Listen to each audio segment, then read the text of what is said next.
We've got some fresh new I'm young Luis. talent. And I'm Luis. And you're listening to the Content is Profit podcast. And we spent the last 4 years learning the strategies and techniques from some of the top marketers in the world on how to create content that turns into profit. If you'd like to learn more on how to turn that content into profit, go to contentisprofit.com and pay attention to today's episode. Oh yeah, what are we talking about today? That is right, guys. Today, building a podcast that grows itself. Disclaimer, I did take this headline from their website because it was so good. I was like, this headline is so juicy. So good. We got to share it with the world. So juicy, so good. Say That's it, right. Fonzi. Say it. So juicy, so tasty. No, come on. Let's All go. right.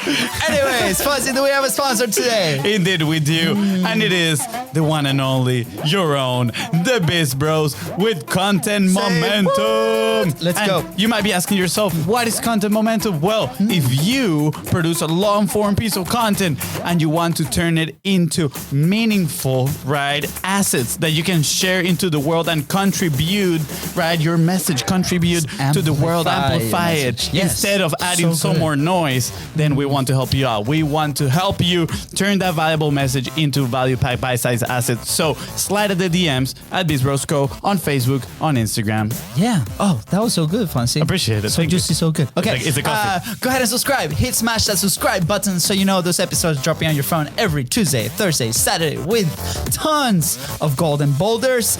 And go ahead and follow us at BizBrosCo. That is right. And if you find this episode impactful, please, or only ask is for you to share it with somebody, because today's guest is going to share all about the importance of podcasting. And I'm sure we're going to discover here a few things that might change somebody's, journey in the podcasting world. So please don't forget to share it and leave a 5-star review. Thank you. So, why are we going live so early? Well, because today's guest is across the world. Today, we have an eminence of podcasting in the house. Not only that, he's also Canadian, which proves that our hypothesis is correct. Successful people come either from Utah or Canada. That is right. You just stated the truth, my friend. But today's guest, epicness doesn't stop there. Check this out. He has visited over 45 countries, biked 3,500 kilometers across Europe. That is a lot of miles for my American friends.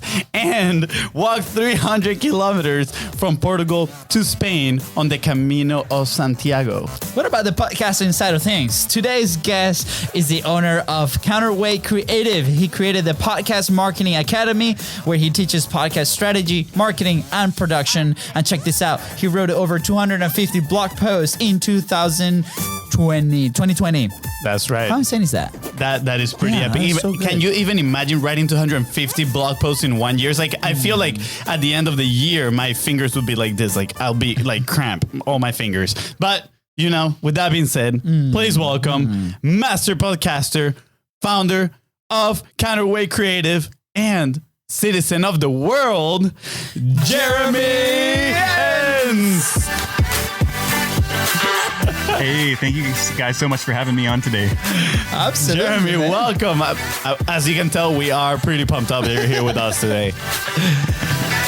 Thank you, man. I'm pumped up to be here with you guys as well. You guys are bringing the energy. This is good. It's early in the morning, so we gotta. Well, it's late in the afternoon for you, early in the morning for us. So we're like, we gotta get the day started, with all this energy. Dude, Jeremy, tell us a little bit. Where are you now? So I and my girlfriend, we just got to Belgrade, Serbia. We spent the last 3 months in Croatia. We were in Split, Croatia there, and we were in Lisbon for 3 months before that, and then in the UK for 6 months before that, when the lockdown started. And so we've kind of been jumping from place to place wherever we've been able to kind of get into. Travel has been pretty restricted, obviously, over the past year, and we're not out there like sightseeing and much. It's just kind of wherever we can go. She's American, I'm Canadian. So if we were to head back to North America, we would have to be separated as Americans aren't allowed into Canada, and I would only be allowed in the US for a few months at a time. So we're just trying to stay together wherever we can. And so Serbia was one of the very few places in Europe. There was maybe 2 or 3 options that we had after our visas ended in Croatia. And so we're here now, and it's been snowing the past few days, and I think it's supposed to warm up now in the next few, but it's been a little bit colder than it was in Croatia. That's amazing. We're happy to be here. Oh man, In the name of love. In the name of love, yeah. I mean, you guys, this is such a cool thing, right? Like, because, it's an incredible love story. Incredible let me tell you. love story. And we need to write a book about this. Just saying, Jeremy. Yeah. So, for those who don't know you, do you want to share a little bit of your backstory? Like how this started, obviously the amazing feats that you've done with just the physical challenge of the things that you've done, the company, the academy, like how did everything start? Like how was your beginning? Yeah, it's actually kind of funny. I don't normally start my story with the travel stuff so much, but as we've been talking about it now, it actually does all tie back to that. And you mentioned in the intro there, I'd done the cycle tour across Europe with a friend of mine. Before I ever got into online business, I didn't know online business existed or any of that. But since I was, maybe 10 years old, around that time, I'd always wanted to travel and had this real, thirst for exploration. And so that had always been something that I wanted to do, but was never quite sure how that was going to work out. And so when this friend and I, he came to me, we had been talking about traveling for a number of years. He was a high school friend. And a few years after graduating, he sent me an email one morning and it was just like, hey, so all these countries that we've had on our list that we always wanted to go to. Yeah. Don't laugh, but I think I thought of the perfect way to see them all. Cycle tour. And immediately I was like, oh yeah, that's perfect. Cause we were both big cyclists and just as commuters and just for fun. But when he proposed this, I was like, okay, we got to do this. So we spent, I think, about a year saving up and then took a year off, just quit our jobs. We didn't have, any kind of real jobs at that point. Yeah. And did the cycle tour for 3 months. And then I did a backpacking trip in Southeast Asia with my girlfriend at the time for another 4 or 5 months, something like that. So spent 9 months traveling and definitely I had always wanted to travel at that point already, but I got the bug even more. And so when I came back, I started getting curious about, what the options were. And I stumbled onto both the worlds of podcasting and online business at pretty much the same time. Yeah. When I'd heard about podcasts for a while. I was trained as a sound engineer, so obviously had that audio editing and mixing and mastering and all that kind of technical ability. Podcasting is pretty easy if you have that background and you're used to working in a big studio. Yeah. And so I started listening to podcasts. I was working a job where I could listen to 8 hours of podcasts a day. Wow. So I was listening at 1.5, 2 times speed, pretty much for a year, learning everything about online business. And by the end of that year, I had a handful of clients, podcast editing clients, and quit that day job. I kind of scaled it back a little bit over time, went part-time, then quit and went on a trip to Europe and spent the first kind of a year-long trip through Europe developing the podcast editing agency. At that point, it was just me. And then that's been 5 years now, and we've grown the team and have grown in level of client. I remember at the start was editing shows for $30 an episode. And that doesn't, it's hard to scale a team when you're only editing for $30 an episode. So we've kind of moved on to helping much bigger clients and more ambitious clients with a lot more of the strategy aspect as well and marketing and things like that in addition to the editing. Wow, that's amazing. You got the crowd roaring right here, Jeremy. I know, they're going crazy. Okay, guys, come on. We silence a little bit. We got to continue the interview.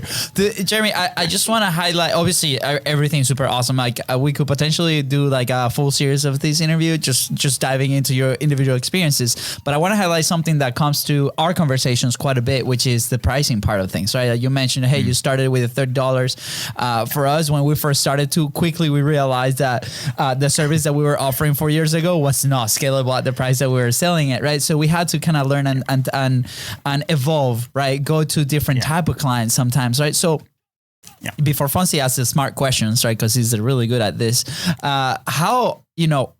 How was that realization moment, and what are some of the steps that you took maybe to show some people, right? Because the people that are listening to us are either starting their own businesses, right? They might be working in sales towards that frictionless sale. Like, what are some of the steps that you took to be able to make that leap, right? Believe in yourself that you guys obviously could do it. And how was that process for you? Yeah, I mean, I think for me, the light bulb moment was reading Profit First. I don't know if you guys read that book. I know it's a popular one in the business and online business world. Not yet, but fun fact, Amazon just delivered it 2 days ago. So we'll be diving in. You're not the first person this week that says it. So the universe is telling us, go there. And I think that up to that point, I had been basing all of my pricing off of nothing, basically. And so, when new clients were coming in, I would, raise the prices every client or two. And luckily for us, we have what is essentially a subscription model where clients are with us for the long term, and it's monthly packages that we're selling. So there's not a lot of turnover. And so that kind of gives, with that type of business model, you have some flexibility to just continually raise prices. It's because you still have the old people, you can kind of grandfather them up. And so I was raising things a little bit every so often when we got new clients, but we weren't getting new clients in the door every week or anything like that. So it was pretty slow. And I was looking like, what everyone does, where you go look at all the other production agencies out there and see what other people are charging and kind of say, well, okay, how do I fit into this? Are we offering the same thing? Are we offering more? Are we offering less? And what types of clients are they working with? And so, that's never a good strategy. But of course, when you're starting out, it's hard to know what else to do, because we all want to charge 10 times what we're worth, but it's often limiting beliefs that we have ourselves that are keeping us from that, and it's hard to overcome those without any kind of other outside validation of seeing that other people are successfully doing this, or the clients are willing to pay this, or whatever.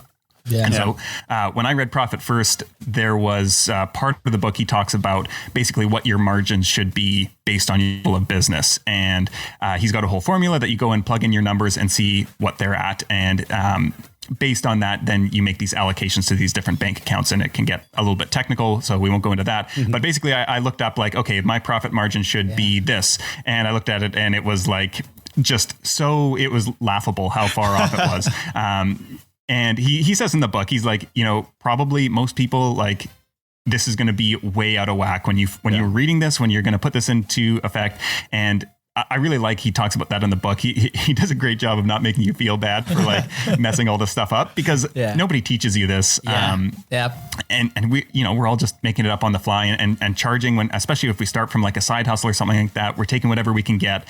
And so that was kind of the moment where I was like, oh, this is what my profit margin should be.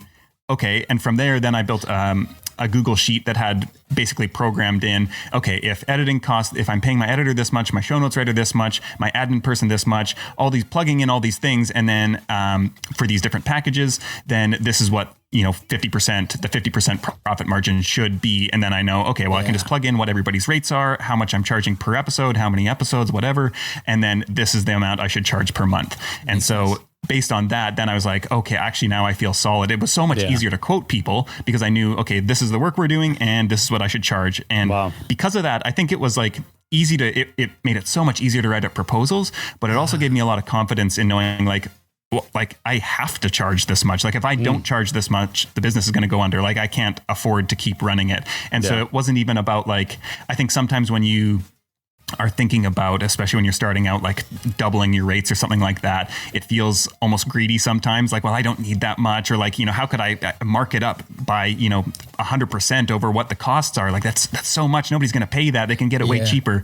But when you start looking at this over the long term of all this other overhead that goes into it, and paying yourself a salary, then you kind of realize I won't be viable in 1 year, 2 year, 5 years, whatever it is, if I am not actually building this profit margin into it. And that's especially true when you think about it. What I recently had another realization just in the past few months that I wasn't building in enough profit margin to expand the team, to add on roles that aren't actually part of the client deliverables. So a operations person and a marketing person for myself, not for our clients, and all these things.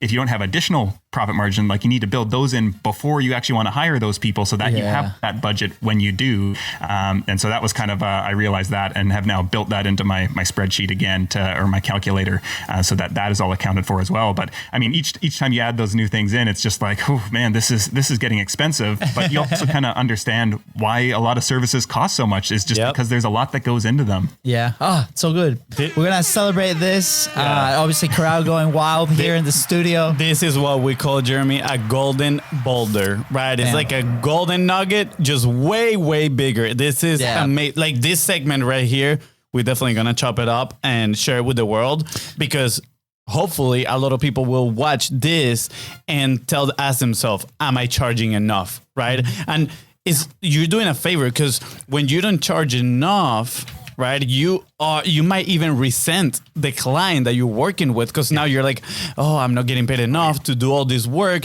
Instead, when you have your margins, that you have it all figured out, like you, Jeremy, right?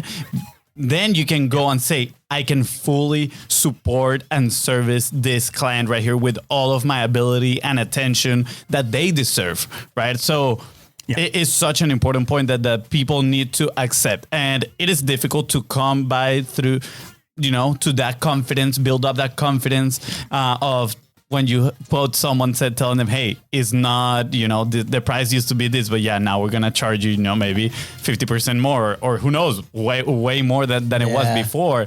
And it is ultimately because of them. You are building your business to serve clients in a better way. So thank you so much for sharing that.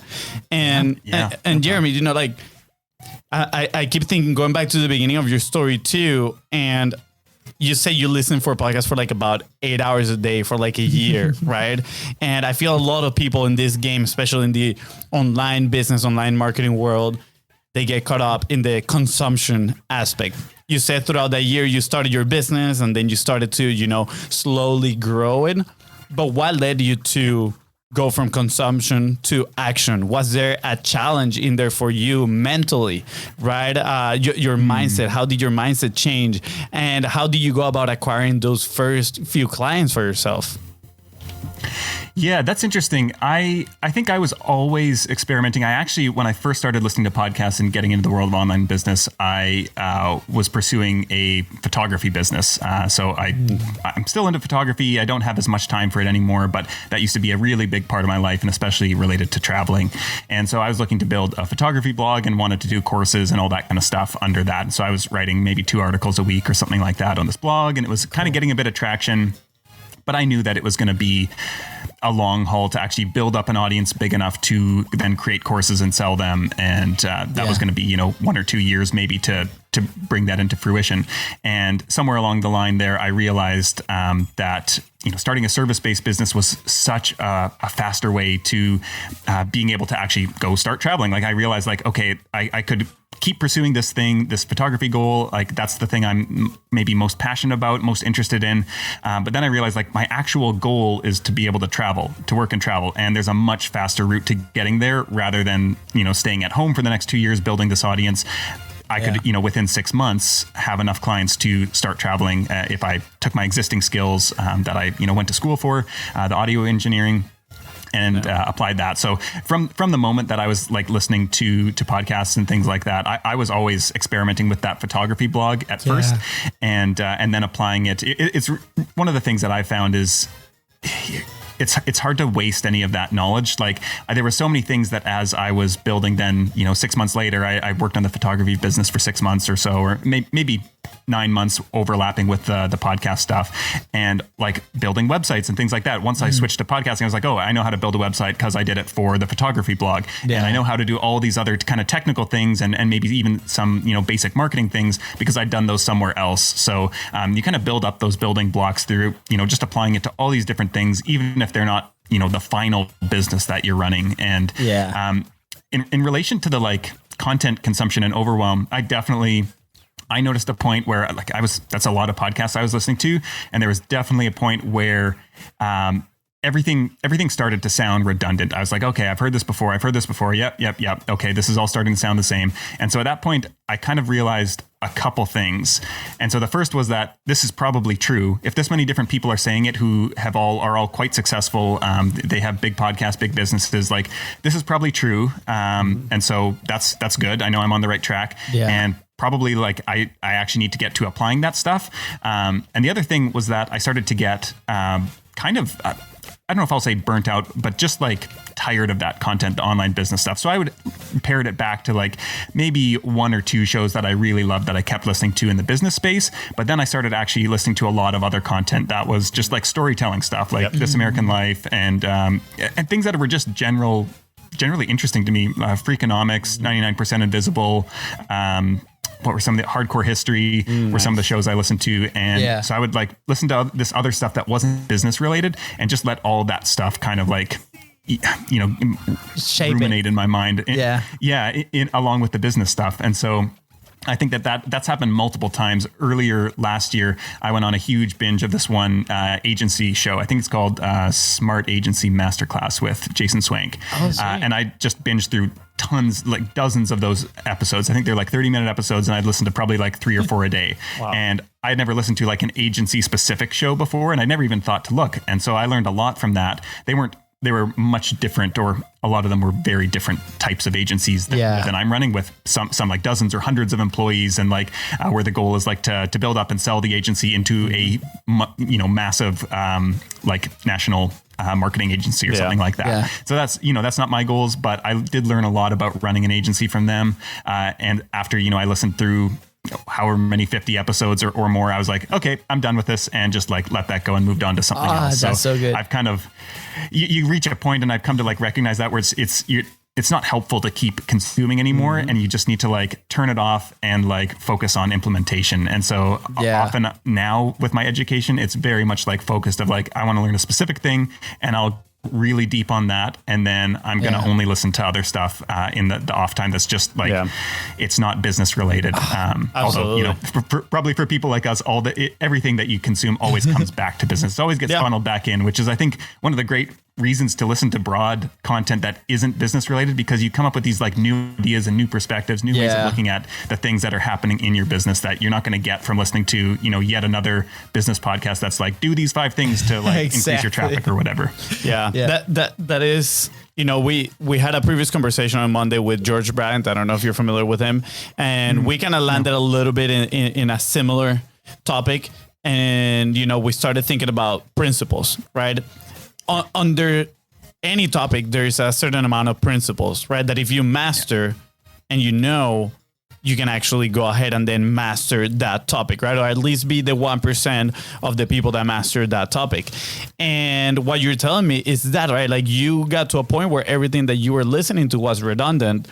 And it's because you already heard those principles so many times that they were ingrained in your brain that you're like, I already know this, right? And now all you got to do is take action. And a lot of people say knowledge is power. And in reality is action on that knowledge is power. Just knowledge by itself, it won't do anything for you, right? We need to take action on that. So it's so important. Thank you for bringing that up. And I love the fact that you actually talk about going and listening to other things and reframe it back to business. We have that issue every single time we read something or we watch a movie. We're like, oh, look at that. That connects to like something that you would have no idea that we could connect to the business. We're like, look at that. We got a business lesson from watching, a movie, The Mandalorian, right? And you're like, wait, what? How do you even do that? Yeah. And that is the basis of creating ideas. One of our favorite books is A Technique for Producing Ideas. It's like a 20-page book, is super short, by a copywriter.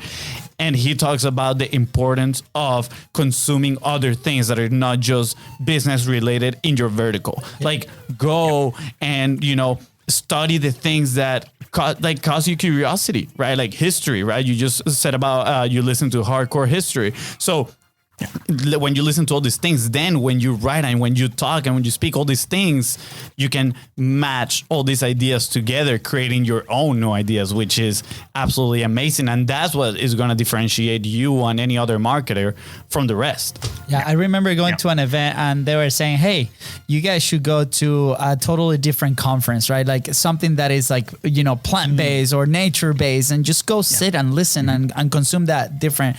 And, right now we have the advantage of the technology or podcast for those listening to podcasts, right? Like for me, same thing. Like I listen to a lot of Wondery shows, right? The way that, and we take some tips of like how they produce the show. I think Planet Money is one of my favorite ones. And the episode 1000, I think what they did was they broke down how they do their episode, like their faces and their framework. And I was like, wow, this is a masterclass on its own. It's like, they're just living, like putting it out there. Somebody else can grab that framework and apply it to yourself. And not only that, but on different topics, different kind of conversation. And I think that's such an important thing. And I want to highlight something too that you mentioned for people like we as listeners, we go in and we kind of grab content from others. But on the point of view of the content creator, that most people are like, I just need more listening, more listeners, more people in my show, more stuff, but like more downloads, blah, blah, blah, blah, right? For us, our mission is to hopefully provide the tools and the inspiration and for them to take action. So I'm going to be okay when having this amazing conversation with you, Jeremy, that somebody's going to take that and they're going to go out and execute. And then they might not listen to 10 of my episodes, but then they might come back and they grab another piece of information. So that is more rewarding to me. So detaching myself from that metric or the people that might be coming in, it comes organically. And if you're truly having fun and adding value, more people are going to come in. But I'm truly okay with people coming in, taking this lesson that you just like drop this golden boulder and go execute. And then they might come back 3 months down the road or 2 months down the road, and that's okay. Yeah. So I just wanted for people that are listening and they're content creators, know that that's okay. That's why we create the content, to go help people so they can go execute. Yeah. Jeremy, I'm extremely curious. When in your journey was it that you realized that podcasting could be an incredible tool to grow your business, right? And to grow other people's business? Yeah. So I think that was my entry point to the world of online business. So I was always aware of that. And all my early role models were all podcasters. And, they might have also had blogs, or maybe at that point, not a lot of them had YouTube channels at that point.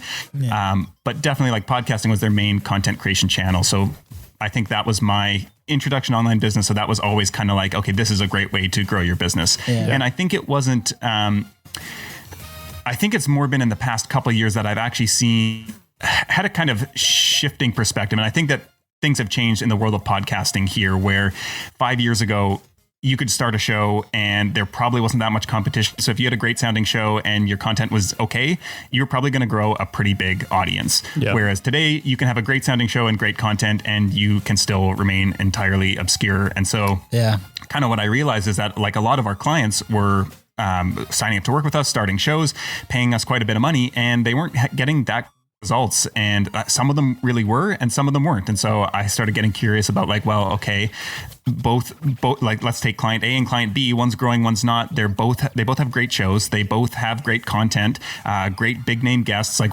what's the difference here?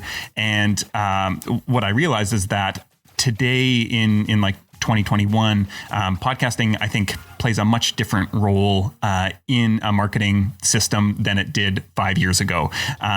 And so today, I think that podcasting, actually, I'll start with where most people are still kind of coming at podcasting from an outdated perspective, where they're starting a podcast, and this applies to any kind of content creation, as a tool for audience growth and exposure. Mm-hmm. And it like definitely can do that. But of course, as anybody who has a podcast is likely aware, specifically podcasting, discoverability is still a major kind of hurdle or problem for podcasters. That there's been no great solution yet for just getting organic listeners, whether that's through SEO. Like there are, you can structure your podcast episodes and show in a way to encourage getting found, but none of the platforms are really that great at that yet. And I think that's going to be changing, but at this point, it's not. And so people start podcasts as a way to grow their audience, but what they don't realize is that you actually have to like market your marketing, which is the podcast. And that no show is really going to grow that much. And there are exceptions. Most shows, though, I should say, are not going to grow without you actually doing outside marketing, pulling people to the show. Yep. And so that's kind of like disheartening when you think about it. You're like, well, okay, then why am I even starting the podcast if I have to market that to get people into the podcast, which is to get people into my business? So why don't I just do whatever the other thing is to get people into my business? But the point of the podcast is actually, and this is where podcasting is just the best platform out of any out there, is for building trust with people. And of course, as we all know, the whole know, like, and trust factor, people aren't going to buy from you if they don't have that trust with you. And I can't think of a better platform out there than podcasting for building trust, where people are, binging through episodes, potentially spending, 30 to 60 minutes with you in their ears. I listen, any of my favorite shows, like I have listened to hundreds and hundreds of hours of them. I've not come close to that on any YouTube channel. There might be a few blogs that I've read almost back to front, but not that many. And so podcasting is just such a versatile way to be able to, take our favorite people around with us and listen to their thoughts and really get that kind of get inside their mind. I think that, Yeah. you know, good YouTube is fairly highly edited, and even you have to be a really great writer to get a lot of the nuance and emotion across in your writing. Whereas podcasting, it's not highly edited in the same way that YouTube might be. It doesn't feel as much of a performance sometimes. I think it's much more intimate, and people are used to, you know, just listening to more at length conversations that are just free flowing. And, you know, we know that a lot of times as podcast producers, they are quite highly edited, but they still feel more natural, and they're not quite as like snappy and to the point as YouTube content might be to keep people engaged. And so I think like with that over time, like podcast listeners, like anybody who's listening to this, think of your favorite shows. Like you feel like you know the host, and you know when they come out with a new product or offer, if it's a good fit for you, it's like the decision's already been made. Quick, you're going to buy it. And so I think that's where podcasting like really shines. And I think that that's a bit of a reframe that people. Oh, did we lose you, Jeremy? That was the golden border that just like went through them. The internet crashing us. It's all good. It's all good. We're there we go. We got you back, Jeremy. We got you back. Yeah. I mean, you just broke the internet with that comment. Yeah, I was just. So good. Yeah. I just to finish that off. I think it's just a reframe there that people need to say, well, the podcast plays one role, which is the trust building tool. And then we need something else, which is the exposure tool in order to get people into the podcast. And just exposure alone is not going to turn into sales. It needs that exposure, then the trust, and then you're going to convert people into clients and customers. That's amazing. So, all right, so we already discarded that, you know, the outdated perspective of podcasting is just like going there for discoverability and exposure. Like you cannot just create a podcast, put it out into the world and say, people come to me, right? I mean, that saying of we'll build it and they'll come, that doesn't exist in this marketing world. Now we got to market or marketing, right? How do we go about doing that? Or at least what are like some of your 1, 2, or maybe top 3, you know, tips for somebody that is, you know, maybe they have 5, 10 episodes out already and they're like, okay, how do I market now my marketing? Because I am not getting traction. I'm not getting, you know, to connect with the people that I want to. How do I go about doing that? Yeah. So I think the first thing here is you talked about at the start how the title to create a podcast that grows itself, which is kind of converse to what I was just talking about here. And so I think that we still do want to address like good shows do grow by word of mouth, and good anything grows by word of mouth. That's almost the only way that anything ever really grows. It's really hard to market yourself to success on just marketing alone. Yeah. And so I think where most people, if you're not getting traction, it's probably because you're not aiming narrow enough. And of course, you know, if this is something I've struggled with, this is something that everybody struggles with content marketing, with your business, with like anything where you're trying to reach an audience, we don't narrow ourselves down enough with our niche. And so how I like to usually think about it is thinking about like which group of people, and this could be, you know, demographics, psychographics, hopefully a mix of both of those. But which group of people can you realistically become the very best in the world for? And so start like narrowing that down and think like at some point you can add in so many filters and variables that you might actually already be that best option in the world. And so at that point, maybe you actually want to widen it out a little bit. So it's a little bit more aspirational. You have to do some work to get there, but you have a chance at actually becoming that top person for that very, very specific group of people. Yeah. And once you're able to do that, like that's when word spreads, when you can be known for one singular thing that you do better than anyone else. And I think a lot of people, when they're thinking about this, when you think about being the best in the world at anything, that feels like, well, you need to like give up everything else in your life and just dedicate yourself to that. And I don't think that that's necessarily the approach you need to take. It's more on the narrowing your line of sight of who you're actually looking to appeal to. And so once you do that, that's when people start to market the show for you. And when you can be that like just absolute best, if somebody says like, okay, well, what is the best show out there on, you know, let's say we work with a lot of wellness people. So let's say paleo diet for women in their 50s or something like that. Like that's a pretty narrow niche there. And if you could be the go-to person for that, I think that's achievable for almost anyone who already has a background in you know, paleo diet, something in fitness. They could probably, you know, dominate that small niche. And once you do that, then it starts to spread outwards, because I think the place where people get it wrong is they think, well, if I say that this is my niche, those are the only people who are going to listen to me. But really it's about those are the people you're marketing to. And actually a whole bunch of other people are still going to be interested, even though they're not quite your core target audience. There's going to be, maybe 70% overlap, and it still might be the best content for them because they like your personality or whatever that is. Absolutely. And so it's not excluding people. You're still going to get a lot of those people. It's just you're marketing specifically to one group of people. Yeah. So I think that's the first thing to address when it comes to like growing a show. In terms of like actually getting that exposure, my favorite way is to do podcast guesting on other shows. And this is something like you can be so targeted with who you get in front of by the shows that you reach out to, because you can look at the show and you can say, okay, well, clearly this show is appealing to, let's take your show, for example. It's appealing to people who are, into content marketing, entrepreneurship, online business. And so if I'm looking to get in front of those people, I can look at your show and be like, okay, well, that's my audience right there. And of course you can get even narrower depending on the vibe, even within like those shows. Like maybe there's some shows that have a super like aggressive vibe versus like a heart-centered vibe or something like that. So you can look at the shows, you can listen to one episode and you can be like, oh, this appeals to the people I'm looking to get in front of. Absolutely. And so you can go out and pitch those people. And if you are an expert in any kind of subject matter that overlaps with that audience, that would be beneficial to that audience, then, chances are you have a good shot at being featured as a guest there. And, it's not about getting on shows with millions of followers, but even, 500 people who weren't aware of you before, but who are perfect fit for what you do. Like that's a really significant kind of addition to your audience potentially. Yeah. And that also the people that listen to those podcasts already trust that person. Yep. And by them having you on their platform, that, kind of like signifies to the other people like, hey, we trust this person as well. And it gives you like this level of not authority, right? But like trustworthiness, if you want to put it that way. And now their audience, you're leveraging that trust, which is huge, right? And also something that comes to mind when you were talking about niching down into your market is one word equity, right?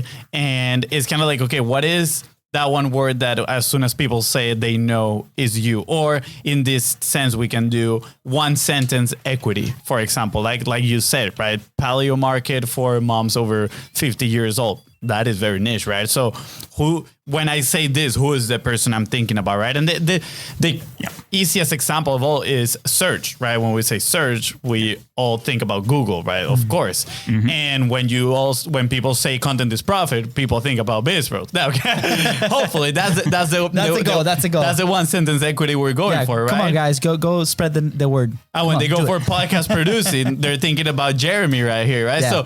Those are the things that we want to work in with our podcast and our messaging. So I love that. Thank you for bringing that on. And the guesting side of things is just so interesting and important that I think is so overlooked as well. I mean, I'm pretty sure we're labeling this episode like a podcasting masterclass because you're just giving everything, right? Like, and it's not secret formula. It's like consistency plus the things that you just mentioned. And also have somebody we want to add to, the benefits of publishing, right? Like as whatever podcasting or whatever medium, right? We're talking about podcasting today, but for us, it changed everything, right? Like the second we dove into our show, that's when everything changed. We were able to grow. We were able to scale. We were able to find those amazing people that now we call clients and partners, right? Now, also, there's a change that happens inside of us, right? We were chatting yesterday with Shelly and also Monday with George about this effect that publishing does inside of you. Like you communicate better. You now have the confidence to have amazing conversations. Mm-hmm. You might have really cool relationships that before you were not able to access, right? I'm just going to throw this out there. Like we would have never thought about, meeting Jeremy that was in Croatia if it wasn't for podcasting. Absolutely, right? And now you have two Venezuelan brothers. I'm sorry about that, but it's what happens.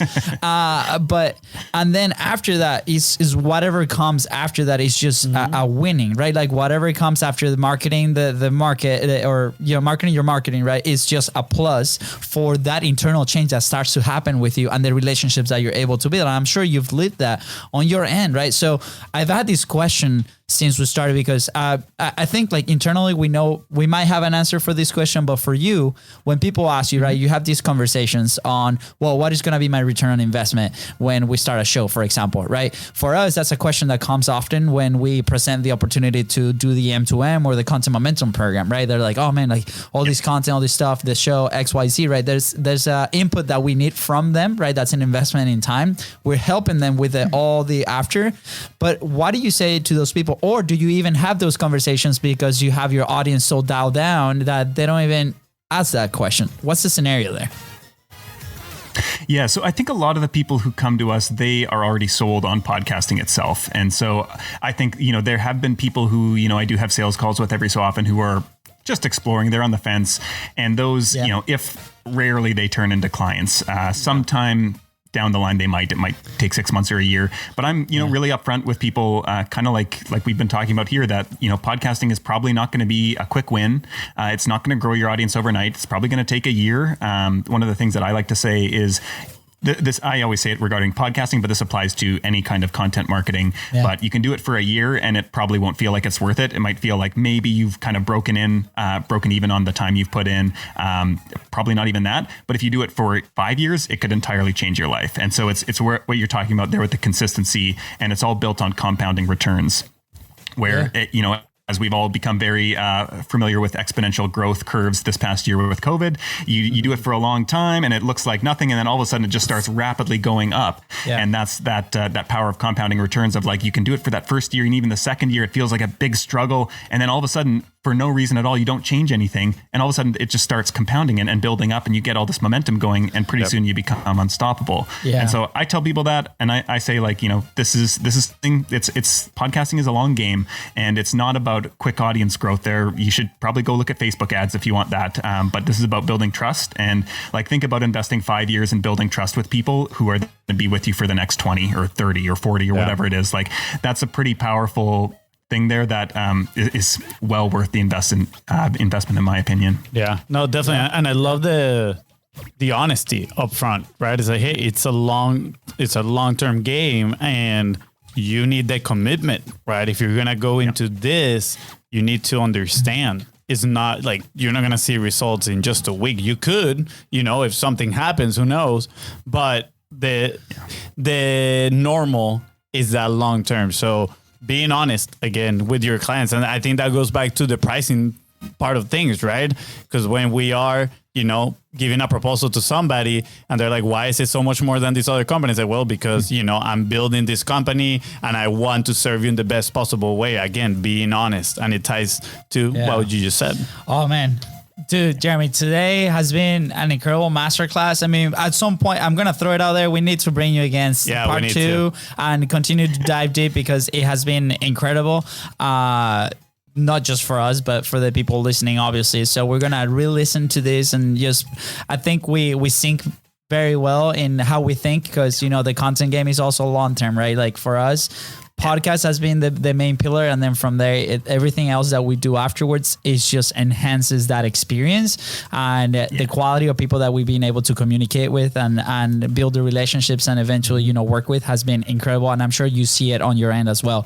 So with that, we have a couple questions here for you to wrap up the show. I'll take the action point. You take the action point question. Yeah. Okay, sweet. So, Jeremy, we usually ask, right, what is one action point that we can leave the audience with to take their business or their podcast in this conversation to the next level? And I would love, we talked about guesting, right? Is one of the best ways now to get those other eyeballs from other communities, other podcasts. What would be an action point that could lead somebody to be a guest in one new podcast?